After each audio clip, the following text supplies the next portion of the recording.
Back in 2021, when I uploaded more than 2 videos a year, there was one project I was working on that I just couldn't figure out how to make work. It was a video on Hades. If you've seen my last video, you've heard me gush about its gameplay and mention some other things I really enjoyed, like the art style. These are elements of the game that can be broken down into clear, concise statements for discussion that most everyone can understand. These can be general observations like, the character portraits have a painterly beauty, or the fluidity of combat is incredible.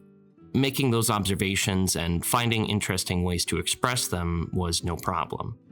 The troublesome part was trying to anchor the project around what I believe the heart of the game is about.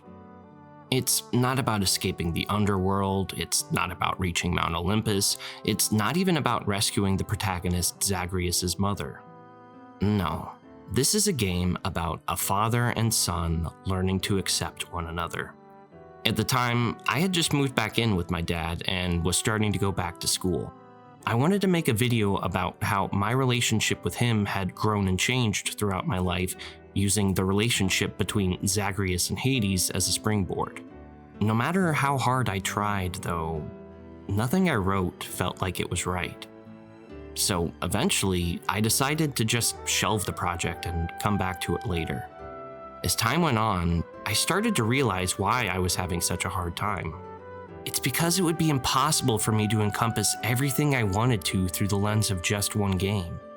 Decades worth of experiences, good and bad, couldn't be expressed through just one story. Our relationship was built upon numerous stories of our own, after all. So here we are now, 4 years later, and I think I've finally got a direction I want to take this video. I want to take you through some of the most formative moments in my life, revisiting some of my favorite games from those times that helped me build an irreplaceable connection with my dad, and talk about what that connection means to me. I figured the best place to start would be the beginning, by which I of course mean the beginning of me. Ever since I was born, I've always been really close with my dad. After an accident at work right after I was born left him disabled, he spent all of his time at home raising and taking care of me while my mom was working to pay our bills. We were practically attached at the hip. He and I would spend hours just watching cartoons and PBS Kids. A simple, mundane thing to do, really, but for us, it was an adventure. That was something that I loved to do as a kid. Turn anything and everything into a grand journey.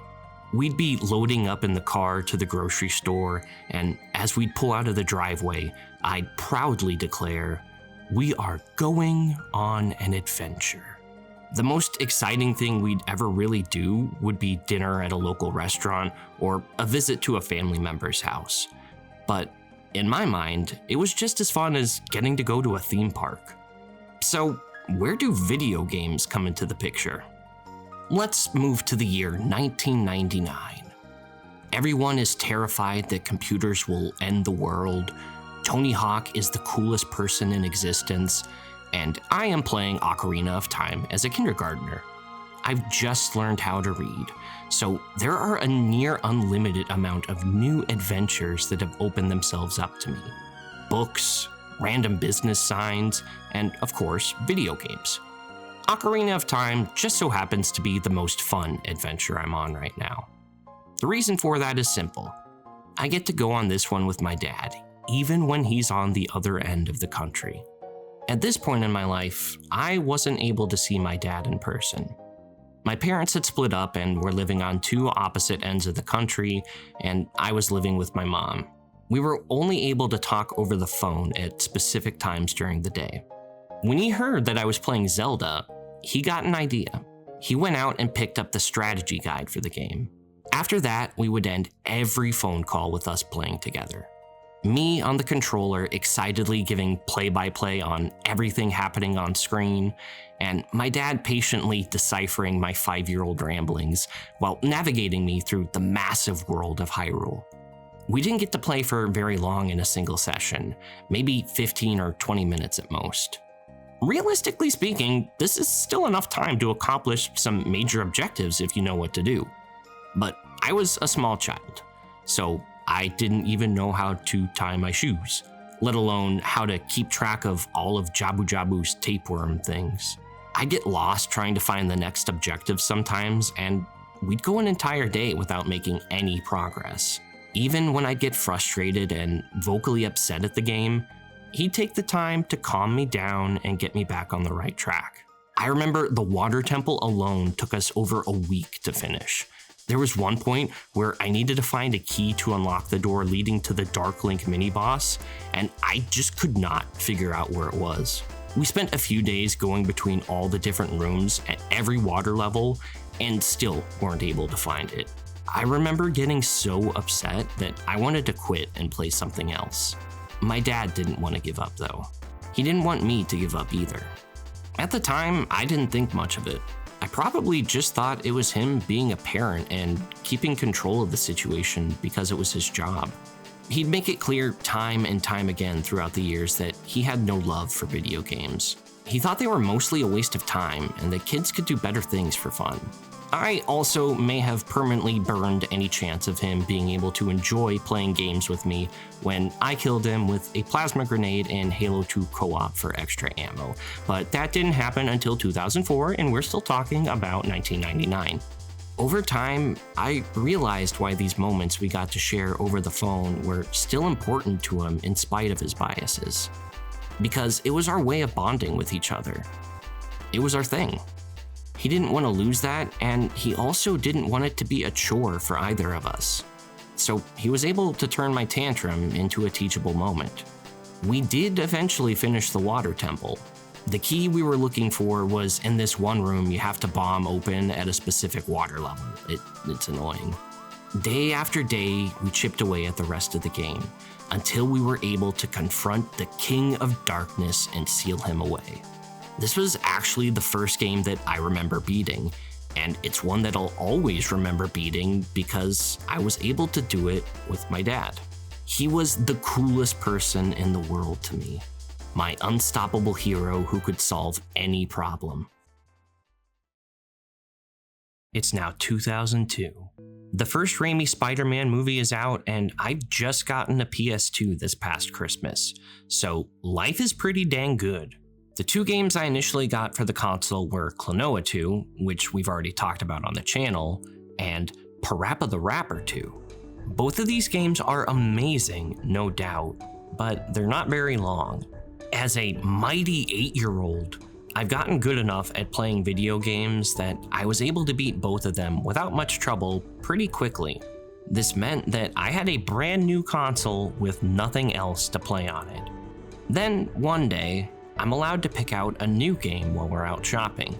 There's one game's cover that immediately grabs my attention with its bright colors, striking protagonist design, and interesting imagery. Final Fantasy X. During this point in my life, I had just moved back in with my dad, who was trying to get adjusted to being a single parent. The rose-tinted glasses I viewed him with were starting to fall off. I was starting to realize that, in a lot of ways, he was kind of an asshole. He'd butt heads with random people in public every so often. He got kicks from finding ways to scare and tease me, and we'd argue over the most trivial things. I certainly didn't make things easy. I was kind of an asshole too. I never did my homework. It was almost impossible to get me to try any healthy foods. And I'd spend as much time as I could in my room watching TV, reading, and playing video games. There were times he had to force me to be nicer when playing games with my little sister, since I hated to lose, even on purpose. Whenever things were difficult and I couldn't find a way to communicate what I was struggling with, I'd play video games as a coping mechanism. I'd escape into these fictional worlds and find simple joy in the adventures they contained. My dad never liked when I did this, and it certainly didn't help his perception of video games as a medium.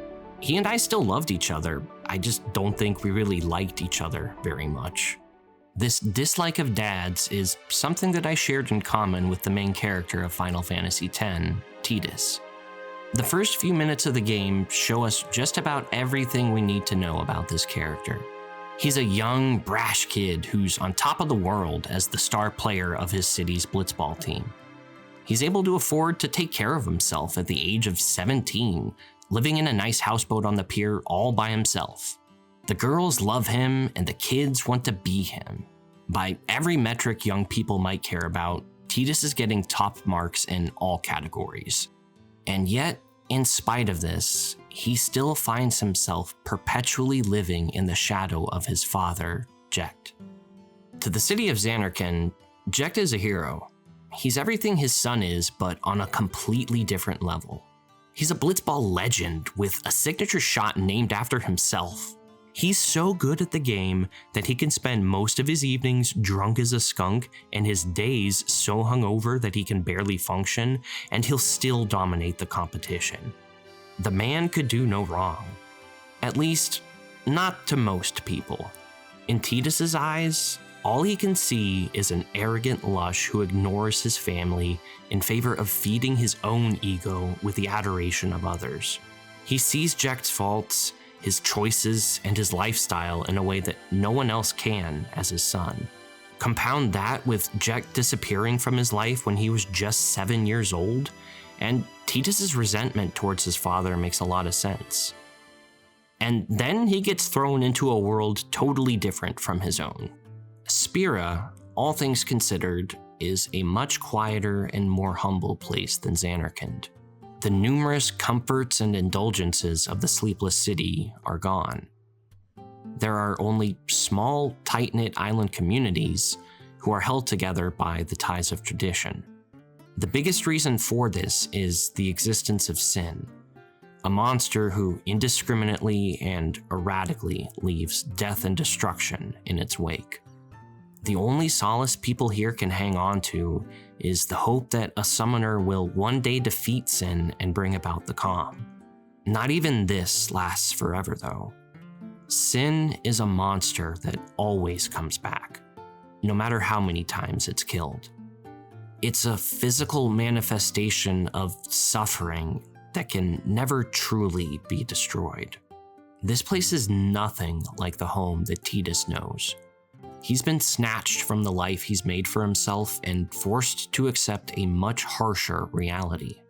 And to top it all off, Jecht is somehow still just as loved here as he was in Zanarkand. Here, he was a guardian to the last summoner who defeated sin and given the utmost reverence when people bring up his name. Sir Jecht. No matter what Titus does, he can't escape his father's shadow.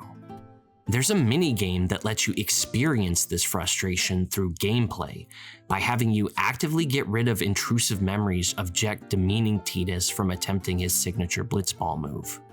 Then, a few hours into the game, just when you think you're starting to understand the world you're dealing with, the reveal happens. Jecht is sin. The titanic abomination that ripped Titus away from his home and destroyed the lives of countless others is his dad. His reaction to this is completely understandable. Rage, confusion, despair, outright denial. It takes the majority of the game for him to slowly process this as the truth. While my dad wasn't a giant murder whale, he did make an enormous amount of mistakes in his life, some of which left people permanently hurt. Sometimes these weren't mistakes, but deliberate actions fueled by his own anger meant to get back at those who had wronged him. He was in constant pain still from his accident. He couldn't even lay in bed for more than a few hours at a time. He wasn't some perfect, invincible hero like my younger self thought. He was a person, just as capable of being hurt and hurting others as everyone else. This was the time in my life where I really began to understand that fact. And just like Titus, it took me a lot of time to reach that point. The year is 2007 now. The internet age is in full swing.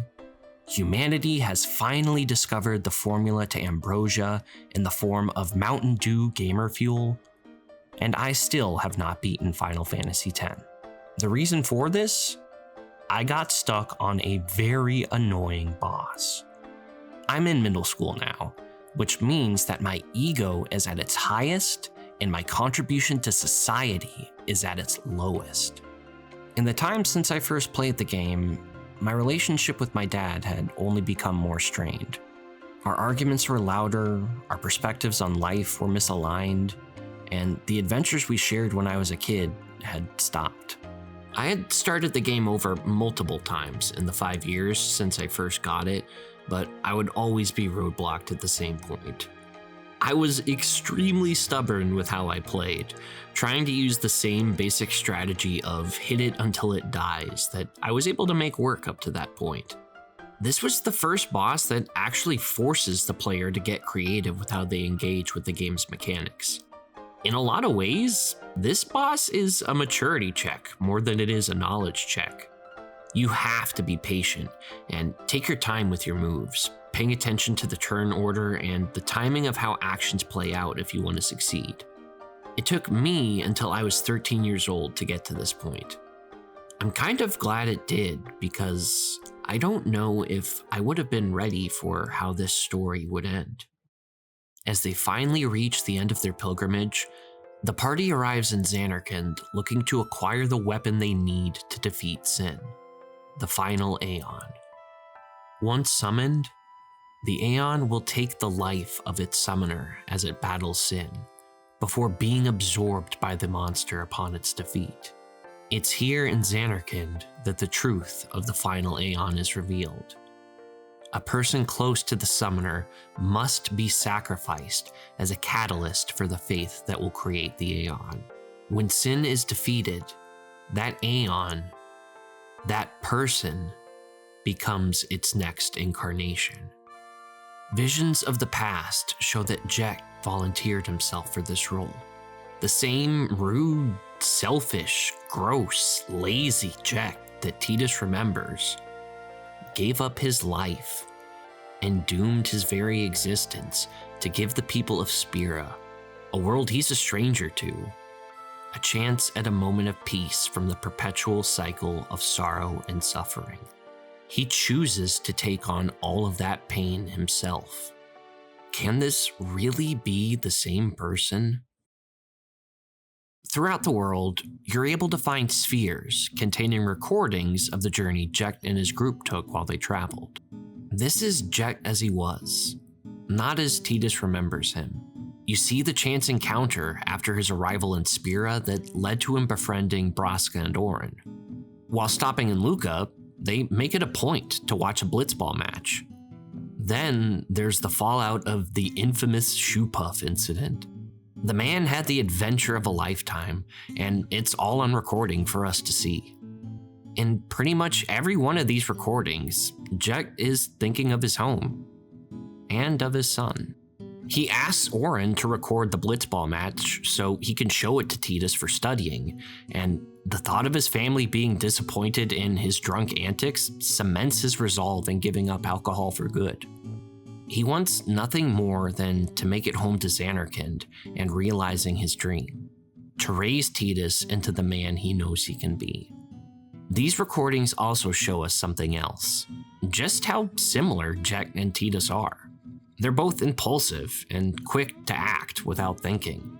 They both have a strong sense of right and wrong, willing to risk themselves in a heartbeat if it means helping those who can't help themselves. They both cry easily. Maybe most importantly, they have a passion and joy for life that's contagious. When I first got to this point as a teenager, I was caught off guard. For 5 years, I was convinced that Jekt was a no-good deadbeat who didn't deserve the time of day. But slowly, as the layers to his character unraveled and the illusions of Tidus's childish perspective began to fade away, I started to understand the truth. Jekt was a flawed man who loved his son more than anything in the world, even if he didn't always show it in the best way. Behind every mistake he made in communicating with Titus was an earnest desire to do right by the boy. Even in the face of bearing the scars of everyone in the world, the one person Jack truly wants to make sure is safe is his son. Jack loved Titus beyond what words can describe. He just never was able to find a way to express that. Titus's path to understanding his father helped me start on the path to understanding mine. My dad annoyed me, he made me angry, he made fun of me, he hurt my feelings. But I don't think he ever did it maliciously. When he would play pranks on me, it was him trying to find ways for us to laugh and smile together. When he was strict with me and it felt like he was being overly controlling, it was his way of trying to show me that there was a better way to do things than the way I was doing them. His teasing was him channeling his frustrations and criticisms into a lighter tone that would be easier for me to digest. He loved sharing stories of the messes he and his brothers would get themselves into over the years to tell me that it was okay to make mistakes. If he ever let his emotions get the better of him and say something that really hurt me, he would make it a point to apologize to me. Most importantly, and this is where he and Jet are different, he would always tell me just how much he loved me.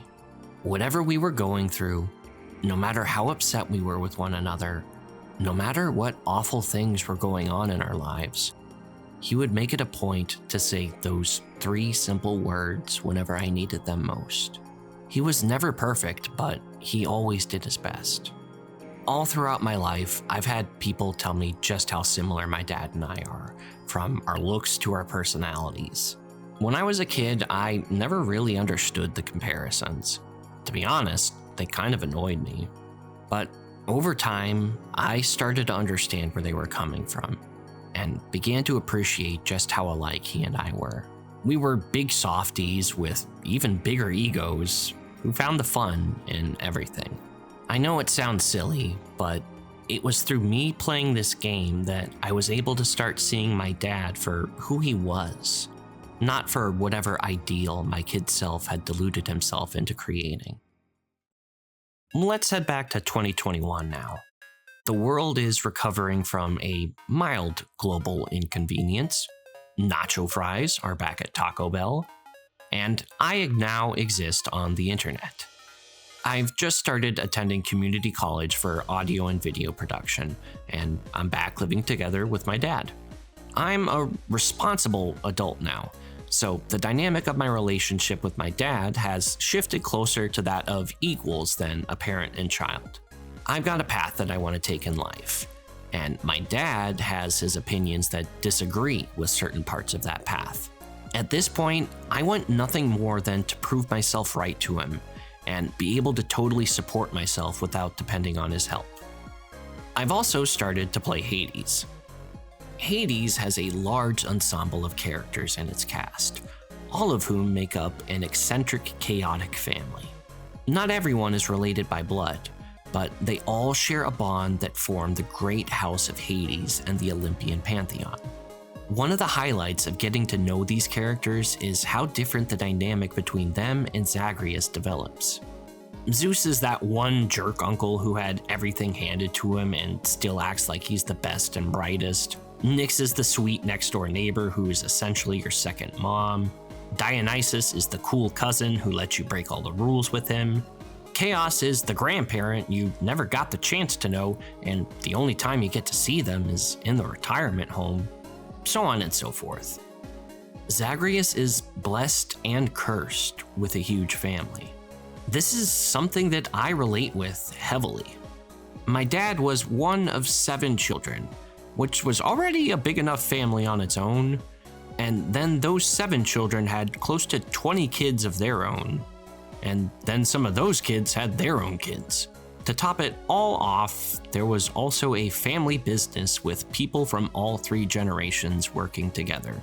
Needless to say, it was a bit loud and cramped during the holidays we'd all get together. Looking back, I realized just how different everyone's immediate families within the larger group were. I'm guessing that's the result of a lot of the noise.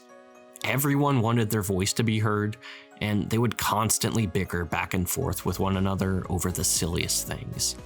There was no such thing as a relaxing day when we were all together. Out of all the different cliques and factions that formed in the greater family, my dad, my sister, and I were always the black sheep. We could get along with everyone, but we didn't really belong with anyone.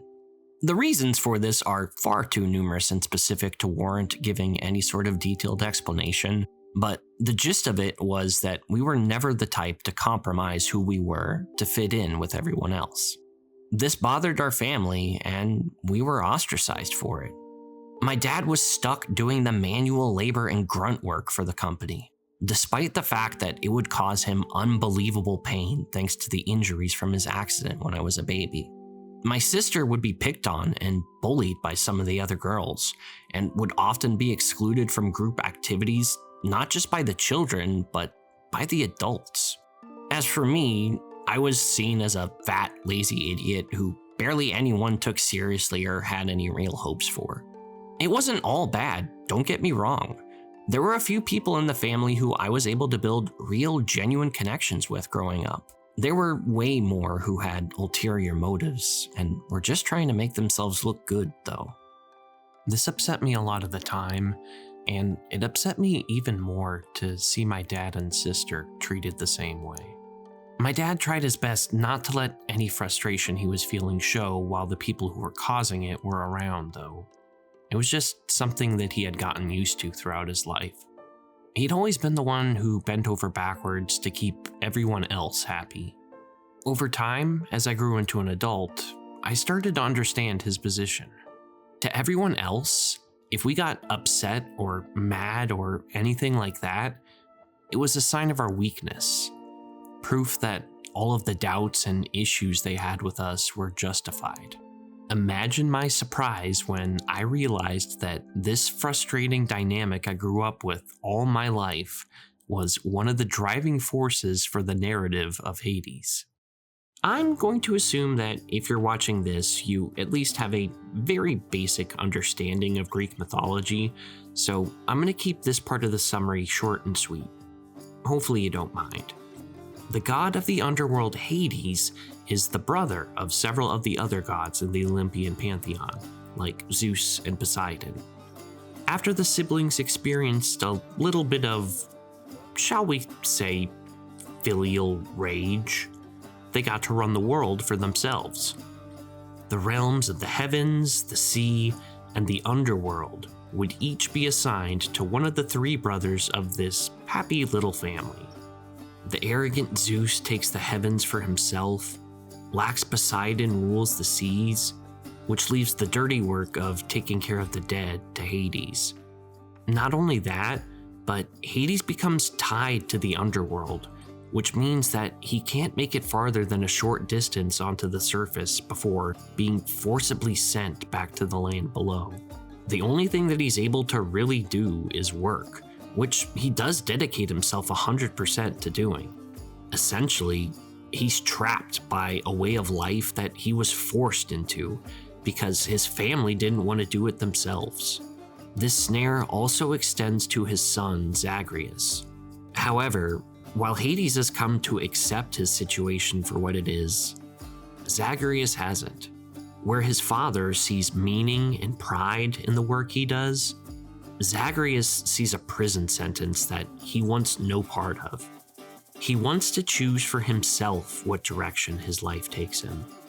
And this is what leads us to the very beginning of the game. A rebellious son trying to leave home, to prove himself right and his father wrong. Every so often, when starting a new run, you're given a glimpse of the Lord of the Dead from a young Zagreus' perspective. His presence is beyond overwhelming, with his body alone taking up the majority of the frame and shadows painting his face in a darkness filled with animosity and anger. He berates his son for trying to flee from home, mocks his shortcomings, scolds him for his passive attitude. Honestly, he's being an asshole of the highest order. He's an antagonist by the very definition of the word. He disagrees and challenges Zagreus' position at every moment. This carries over into the conversations you have with him. Not only that, but Hades is the only character in the game who won't accept any gifts of nectar from Zagreus. A simple attempt to bridge the gap between him and his father gets the young god another verbal lashing. Kindness is yet another sign of weakness.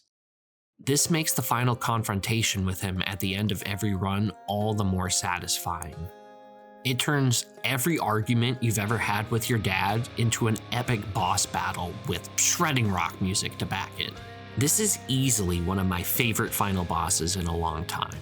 Not just because it's a fun fight, and believe me, this fight is sick as hell, but because of how it's able to convey everything that this game is about narratively and thematically in a single piece of gameplay. It's a conversation between a son looking to forge his own path and a father who has lived and suffered enough life to know where that path can lead. This is a fundamental clash of values that can't be resolved in a single conflict, which is why you have to get to this point over and over and over again to progress the story. And most importantly, the relationship of Zagreus and Hades. Through these constant disagreements, they gradually begin to understand one another and find the common ground between the two of them. They realize just how similar they actually are. This was how I saw the relationship between my dad and I at this point in my life. I'd been through enough in life to be confident in knowing who I was, what I wanted to do, and the direction I wanted to take. At times, it felt like my dad was trying to take that sense of self and control away from me when he was critical of my choices. This meant that we would argue back and forth constantly about simple things like how late I would stay up at night or how much money I would spend. These were always valid points that realistically wouldn't hurt to take into consideration, but I would still push back against them solely to feel like I was in full control of my own decisions. I feel like it worked the same in reverse too. I was old enough to point out things that I thought might help him, like working on his motivation to get things done around the house or finding reasons to get out and interact with people more, and he'd push back against me just the same. We both wanted to live our lives the way we wanted to, and we both wanted each other to live the best lives possible. That second part was just really, really hard to see through all the shouting and fighting sometimes. I think it became easier the more we butted heads and were able to slowly turn our frustration with one another into trust and respect.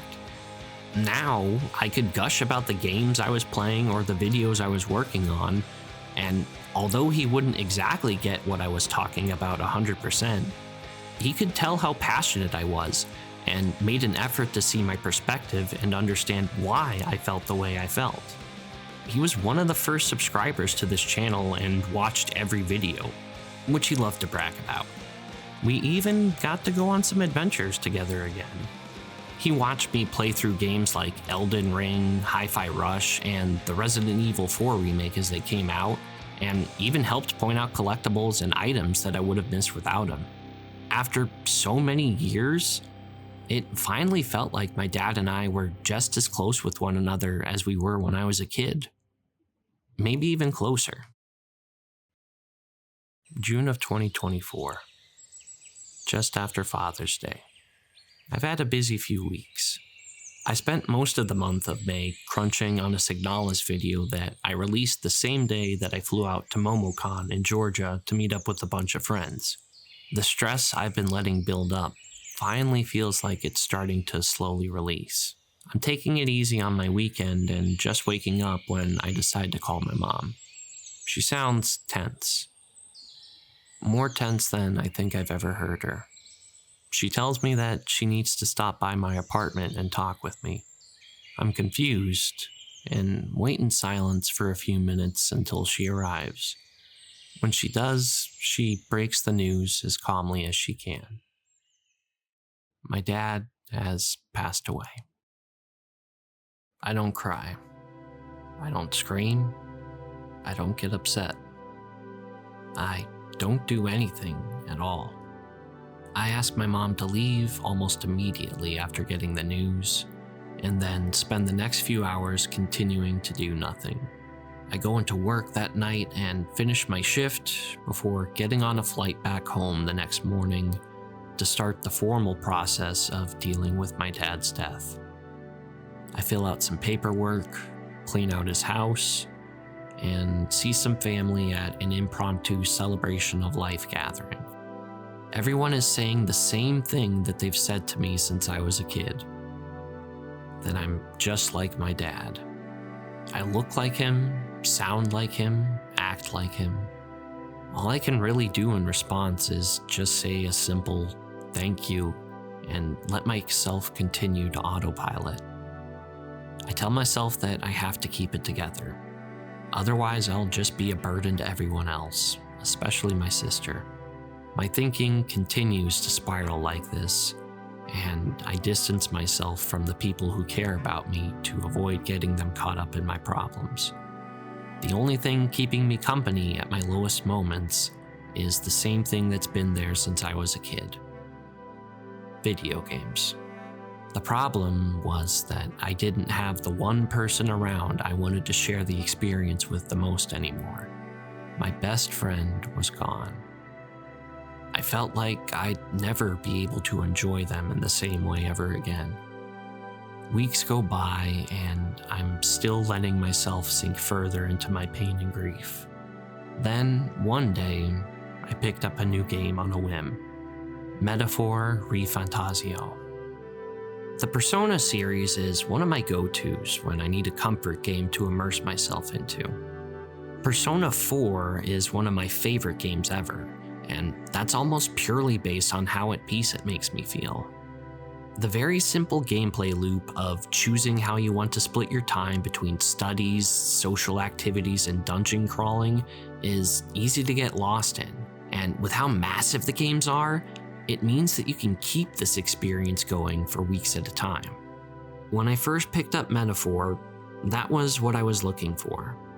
Time to myself that I hoped would give me what I needed to make it through the worst days of my life. I wanted to numb myself and forget about the pain until it dulled enough that I could maybe get back to normal. Let my mind wander somewhere far, far away where my problems couldn't reach me. What I found was something that I needed far more than that, though. At the start of the second major arc in Metaphor, you're tasked with capturing a bounty target named Heisme. He's a former knight accused of kidnapping children in the town the party is staying during the middle of the night. The ones taken never to be seen again. He's made out to be an inhuman monster. After some sleuthing and, a shitty situation, they track him down to a remote beast's nest in the middle of the desert. They confront him in battle, but something is off. Anytime he attacks the protagonist, it's not meant to kill, but to disable. There's hesitation in Heisme's blows. Once they fend him off, the party investigates the tent he's been using as shelter. It quickly becomes clear that this is no monster they're hunting, but a person. A person who's been set up as a scapegoat for a crime he didn't commit simply because he was different from the majority. His race of people, called the Ujif, are regularly discriminated against by the masses, and his own village holds a grudge against him for choosing to pursue the path of a knight in service of the same kingdom that judges them so harshly. He's a man accepted by nobody. Nobody, that is, except his family. While going through Heisme's belongings, you find an urn with someone's remains in it. There's also a letter written to him by a child addressing him as Papa. These are some of the only personal effects the exiled knight has kept with him, and the party is able to deduce why. Heisme is a father who lost his son. He has experienced a loss unlike anything else. To have a child that you love with all your heart that you'd give anything to protect, that defines your reason for living, taken from you? I don't think I can think of anything I'd rather experience less. It breaks Heisme. He's given up on living and has totally isolated himself. The world is a cruel place that he wants nothing to do with. He's prepared to let his life end in solitude, here in the middle of nowhere. His heart is consumed by grief. The topic of parents losing children is not something that comes up often in fiction. I think one of the biggest reasons for that is because of the perspective you have to put yourself in to give such a complex subject the care it deserves. I'm grateful that metaphor handles it as well as it does, because it's something that I've seen the wounds it causes firsthand. Not my wounds, but my dad's. Years before I was born and before he'd met my mom, my dad had a baby girl. He was so excited to be a parent. Every day was bright because he got to wake up and see all of his hopes and dreams wrapped up in a swaddle before heading off to work. Before she was born, my dad didn't really have any big goals or aspirations in life. He was content just drinking, smoking, and picking fights.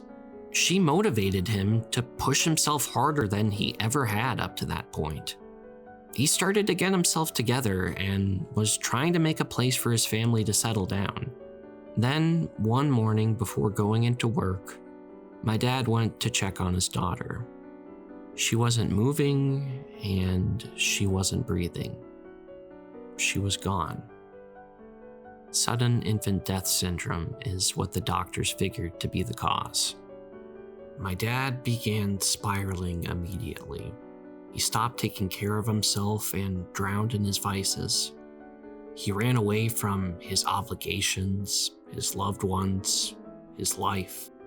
Everything that he lived for was gone overnight. This is the void that gets left behind from suffering such a loss. He'd spend his evenings drunk and doped up, and his days passed out in his own filth. He was trapped like this for years. Then he met my mom. He found someone who genuinely cared about him, someone who wanted him to be better and was willing to put in the time and effort just to be there.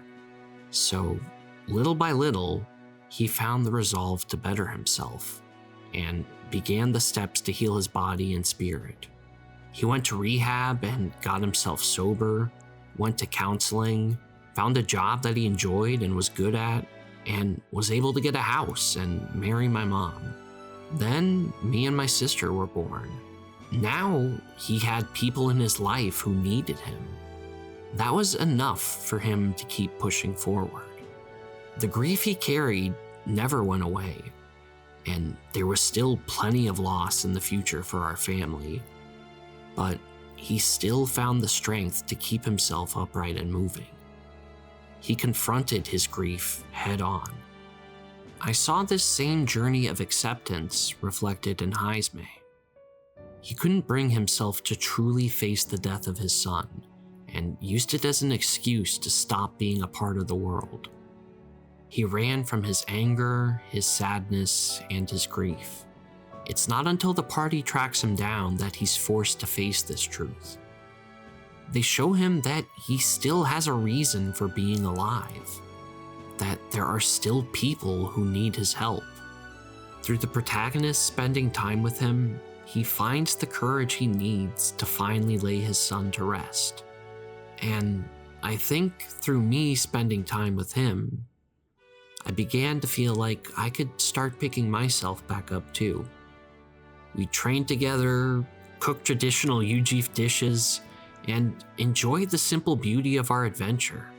We were a father mourning a son, and a son mourning a father, rediscovering the joys of life together, linked through a controller and a screen.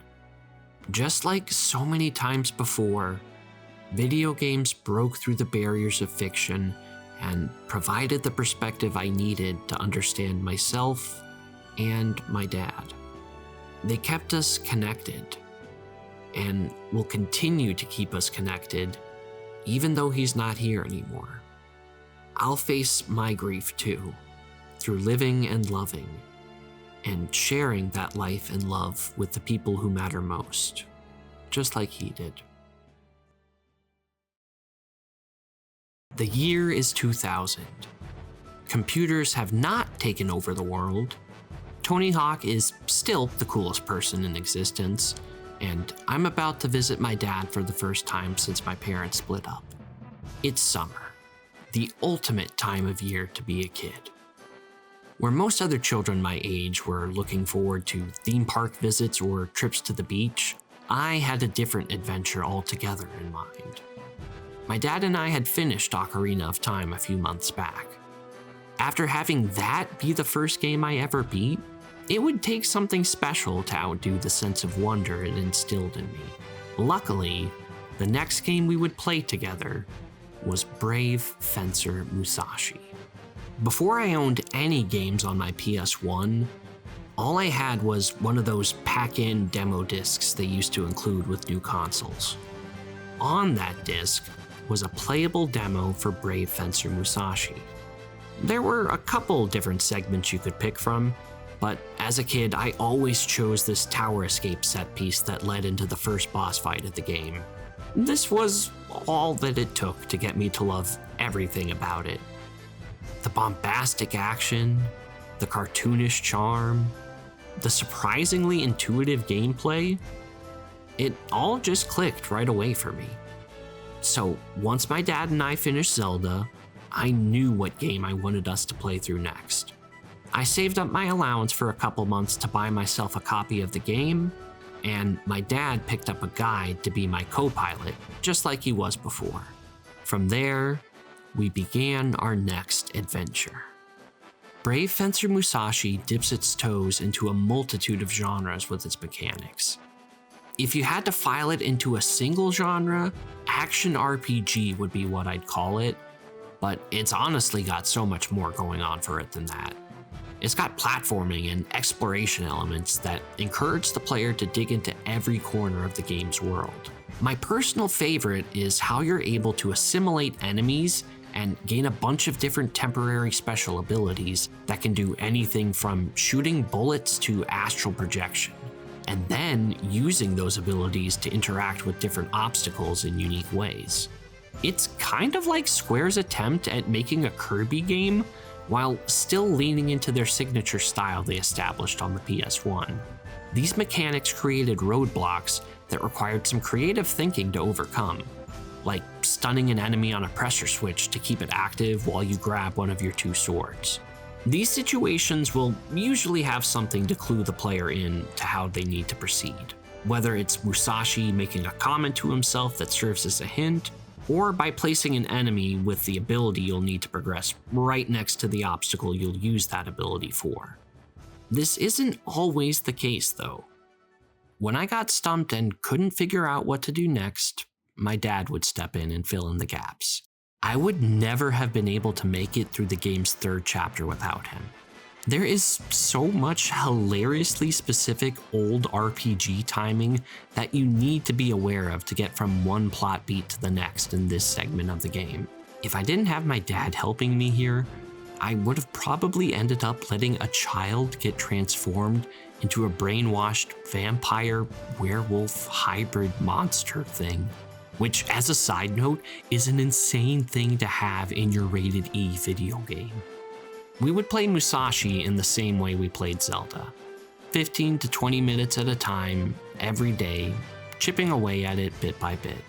Every time we found a new upgrade, I'd have so much fun just messing around with it. Even if it was something simple like the ability to climb specific walls. The boss fights were intense challenges of awareness and skill, each of them based around using one of the 5 scrolls you're tasked with finding to take them down.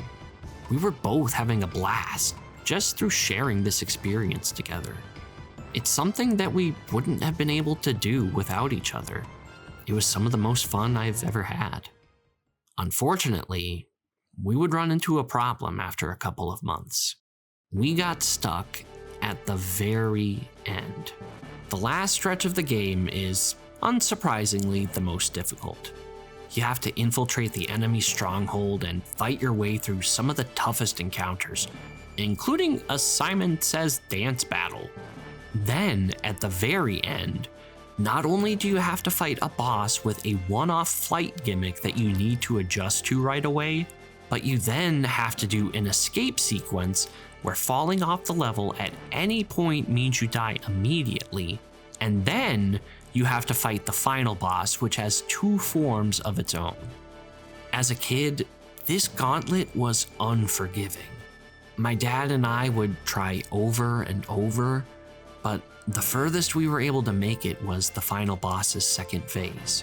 During this phase, you need to carefully time assimilating the boss after it finishes an attack and transforms into this small orb.